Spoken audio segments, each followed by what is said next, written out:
მოგესალმებით დანო ძმანო და სხვაანო, თქვენ წინაშეა Beyond Zero Production. ვიდეოში მე მოვიხილავ ფილმს შავი ტელეფონი 2. ვინაიდან ფილმი საერთოდ არ მომეწონა, მისი განხილვის საჭიროებაც ნაკლებია. თუმცა ეს ნამუშევარი არის თანამედროვე ფილმების ერთ-ერთი მთავარი პრობლემის ძალიან კარგი მაგალითი. თუ ბოლო 10 წლის ჰოლივუდს თვალს ადევნებთ, შეამჩნევდით, რომ კინოსტუდიებმა აღმოაჩინეს ორი მთავარი ოქროს კვერცხის მდებელი ქათამი. პირველი ესაა დაუსრულებელი რიმეიქები და მკვდარი ფრანჩიზების გაცოცხლების მცდელობები. ამ მიმართულებას ბევრი ქვეჟანრი აქვს, მაგალითად თუ როგორ ჭრის ფულს Disney უკვე არსებული ანიმაციების live action ფილმების გამოშვებით, რომელსაც არანაირი სიახლე და წყალობა არ მოაქვს. აქვე უკვე დასრულებულ ფრანჩიზებში უაზრო ცვლილებების მეშვეობით ახალი სულის შთაბერვის მაგალითები, როგორიცაა კევინ ჰარტისა და როკის ჯუმანჯი, რობერტ დაუნი უმცროსის დოქტორი დულიტლი ან თუნდაც ოუშენის მეგობრების ქალი ვერსია. მაგრამ ეს თალკე ვიდეოს თემაა, ხოლო ამჟამად შევეხებით მეორე ქათამს სახელით არასაჭირო სიქველები. არასაჭირო სიქველი ცუდი სიქველისგან განსხვავდება. ცუდი სიქველია ფორსაჟის 35 ნაწილი ან ხერხის 42 ნაწილი, რომელიც შეიძლება უვარგისი ფილმებია, მაგრამ არსებობის უფლება აქვთ. ხოლო არასაჭირო სიქველი აფუჭებს უკვე შემდგარ დასრულებულ პროდუქტს. ჩემი ბავშვობის ტკივილია კარიბის ზღვის მეკობრეების ნებისმიერი ნაწილი მესამეს შემდეგ და დღემდე კარიბის ზღვის მეკობრეებზე მხოლოდ პირველი 3 ფილმი მომდის თავში. უფრო თანამედროვე მაგალითი იქნება მატრიცას უბადრუკი მეოთხე ნაწილი. ხოლო სათამაშოების ისტორიის გაგრძელება საერთოდ ზურგში დანიშარტყმა იყო. არა იმიტომ, რომ ბოლო ნაგავია, უბრალოდ სათამაშოების ისტორია იყო მთელს კინემატოგრაფში ერთ-ერთი საუკეთესო საგა იდეალური დასასრულით. კარგი ტრილოგიის გადაღება არის ურთულესი, ნათლია რო ნათლიაა, ეგეც კი შედგება 2 შედევრალური და 1 საშუალო ფილმისგან. სათამაშოების ისტორია კი იყო იმ რანგში, სადაც არის ბეჭდების მბრძანებელი, 3 ფერის, 3 ნაყინის ან თუნდაც კლინტ ისტვუდის დოლარების ტრილოგია. 2025 წელს არასაჭირო სიქველებს შეემატა 2 ნამუშევარი.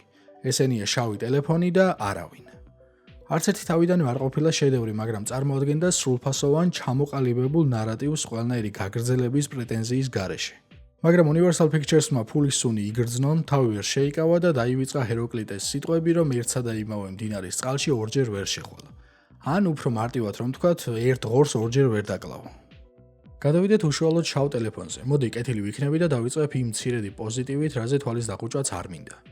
ოპერატორის ნამუშევარი, მონტაჟი და რეჟისორის ვიზუალური ხედვა მოწოდების სიმაღლეზეა. ფილმში სიზმრის სტადია გადმოცემულია 8 მმ-იან ფორმატში, უბრალოდ სუპერ 8 მმ-იან ფორმატში.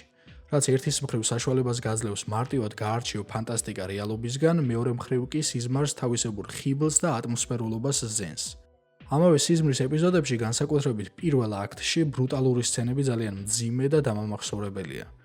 მეორე პლუსი არის და-ძმას შორის ქიმია, მათი ურთიერთობა და ურთიერთზრუნვა არის ბუნებრივი და ცოტა საყვარლობა. აქ სრულდება დადებითი. უარყოფითზე სანამ გადავალ შევეხები იმ კარგს, რაც ჰქონდა პირველ ნაწილს და რაც სიქველმა გააფუჭა. საერთოდ პირველიც ცოტა გადაფასებული მგონია, მაგრამ ასე თუ ისე ნორმალური ნამუშევარია თან ჰორორის კვალობაზე.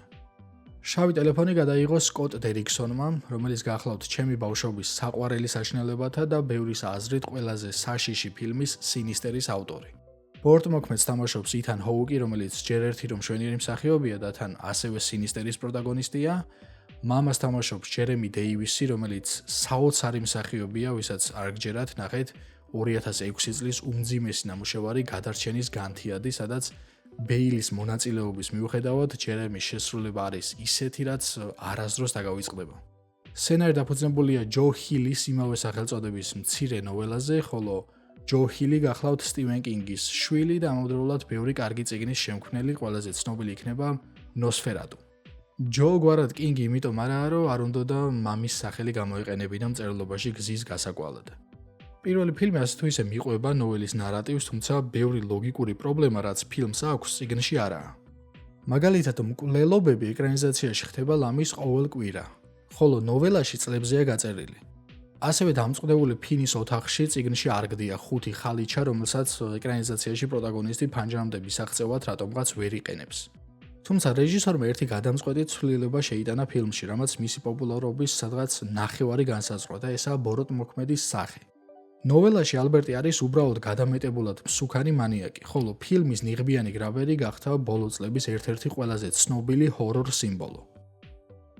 პირველი შავი ტელეფონი მიყვება ამ მცირე ნოველის ნარატივს, ხოლო მეორე სცენარისტების გზადაგზა შეთხზულ ისტორიას. თუ რა ხდება მაშინ, როცა ნამუშევარი წყვეტს წიგნის ლიანდაგებზე სვლას და ცდილობს ახალი გზა გაიკაფოს, შეგიძლიათ ახლად გამეფებულ სამთვალა ყორანს ვკითხოთ. თუ შავი ტელეფონის პირველი ნაწილი არის მაგიური ელემენტების მქონე ფსიქოლოგიური თრილერი, მეორე ნაწილი არის სრულიად ზებუნებრივი ფენტეზი. ვინაიდან პირველი ფილმის ბოლოს გრაბერი უბრალოდ კვდება, რეჟისორმა მეტი ვერაფერი ვერ მოიფიქრა, გააცოცხლა ბორტმოქმედი და აქცია იგი უკვდავს სულად, რომელიც ადამიანებზე სიზმრებში ნადირობს. ყველაფერს რო თავი დავანებოთ, ნებისმიერი ჰორორის ოდნავ მოყვარული მიხვდება, რომ იდეა საგრძნობლათაა ნასესხები ფილმიდან საშინელება თელების ქუჩაზე. ვერ ვიტყვი, რომ ფრედი კრუგერს სიზმრებზე საკონტროლო პაკეტი აქვს ნაყიდი, უბრალოდ როცა საშინელებათა ჟანრის ისტორიაში ყველაზე იკონურ პერსონაჟს აკოპირებ, მინიმუმ ძალიან ორიგინალური უნდა იყო. ორიგინალურობა კი ამ სიკვდილისგან ძალიან შორსაა. ფილმის პერსონაჟები არიან ყველაზე ბრტყელი, ერთფეროვანი და არანაირი განსხვავებული თვისებების მქონე არსებები. პირველ ნაწილში ყველა პერსონაჟს თავისი გამორჩეული მახასიათებელი ჰქონდა. ფინი იყო ნერდი, რომელიც ამავდროულად ათლეტური უნარებით გამოირჩეოდა. მისი და გვენი იყო უზომოდ გამბედავი გოგონა. მამა იყო ძალიან შემზარავი ალკოჰოლიკი, რომლის სცენები ხშირად უფრო გაშინებდა ვიდრე გრაბერის სცენები. ეს ყველაფერი გაქრა. პირველი ფილმის მკვდარ ბავშვებს უფრო მეტი განმასხვავებელი ელემენტი ჰქონდათ, ვიდრე მეორე ფილმის ცოცხლებს. საერთოდ თუ როგორ ეხმარება დამწყდებულ ფინს უკვე გარდაცვლილი ბავშვების სულები და როგორ აძლევენ ისინი რჩევებს მათი გამოცდილების საფუძველზე არის ბრწყინვალე მიგნება.